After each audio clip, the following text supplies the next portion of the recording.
What's going on, all you awesome peeps out there in the nation? Your man Sly here. Sorry for the old background footage, guys. My internet is being stupid strange, and I haven't been able to log into any online games for a few days now, Destiny included. So, I'm just going to have to use something old until it's fixed, but for now, good news, it's Thursday, the weekly update has dropped.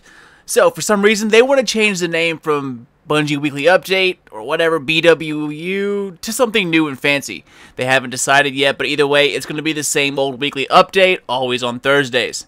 So, let's check out what's new. As most of you know, Destiny's newest festival, Crimson Days, is due to begin February 9th.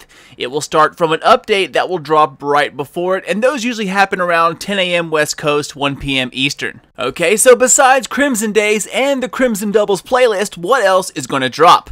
Well, my friends, there are a few things that are going to drop that morning with the update, and I'm going to start with the most important ones first. And the first one up, Crucible Special Ammo. Have you ever started your match and the first corner you pass, you either get shotgunned to the face by a camper, or you get a long-range bullet to the dome by somebody who has played that map way too many times? Well, if that's you, then rejoice, because they're more intimate and more competitive playlists. Basically, the 3v3s, Bungie is pulling special ammo from all players starting spawn. So, wow, say that fast, players starting spawn. Anyway, all 3v3 playlists will be affected. That's going to be eliminations, Trials of Osiris, Skirmish, Salvage, all of those. Green crates of glory will still spawn in their normal times along in the normal areas. But starting February 9th, you will start with 0. Another big topic to discuss was last week's Iron Banner. There was a lot of chatter among Guardians about Rift being the set playlist.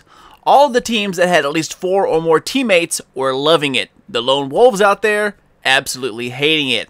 It's also no big secret, Rift is definitely a team game. 6 players who know each other well will usually beat a full 6-man team of randos any day of the week. And that's pretty much what happened all week. Well, starting in February also, Bungie is starting up a new playlist called Freelance 6v6 and Freelance 3v3. It is a no fire teams allowed solo only playlist, and it will rotate along with other game types as your weekly and daily Crucible matches. The goal was to create something even on both sides, and this is their answer. They didn't say if it will ever be an Iron Banner playlist, but I seriously doubt it ever will be. And moving on, most of you out there have seen the updates to matchmaking that supposedly dropped during Iron Banner throughout the week Lord Saladin was on station. Tomorrow, Trials of Osiris are getting the new matchmaking protocols, and also Crimson Doubles along with Clash are being updated when the new update drops. Along with these new matchmaking protocols, they are introducing something new called a damage referee.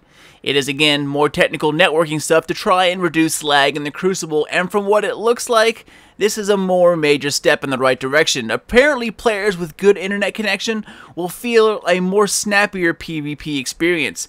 Melees, headshots, shooting first, cover, all these elements will notice an impressive improvement, supposedly. While those with such a not great connection will be having a horrible time in PvP. They reassured that players with good connections will still be able to kill opponents with a bad connection, but not the other way around. So if you get killed from behind cover, or if you could have sworn you shot someone first most of the time, all the time, it's about to get worse for you guys. I'm a little worried about that myself, because up until a few days ago, my internet connection has always been awesome. And that shit happens to me every single time I enter the Crucible, so I guess we will see. Alright guys, those were the major things happening in the weekly update. Some minor things that are worth a mention: a fix for teleporting ogres during the Oryx encounter will also be included in the February update.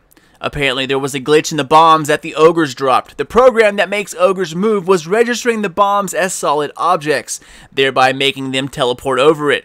Also, while being a runner in the Kingsfall raid, you sometimes see the camera glitch and then go back to normal before switching back again. Or at other times, it moves to somebody else momentarily and then goes back to normal.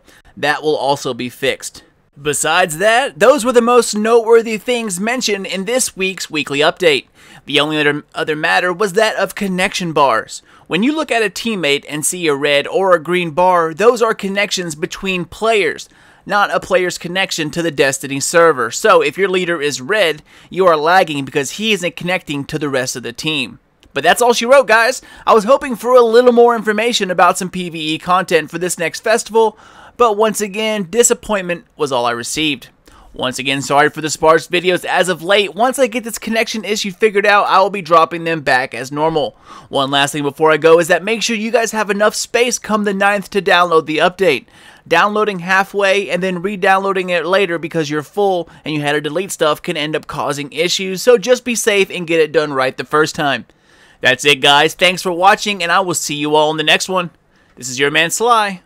Done, gone, and out.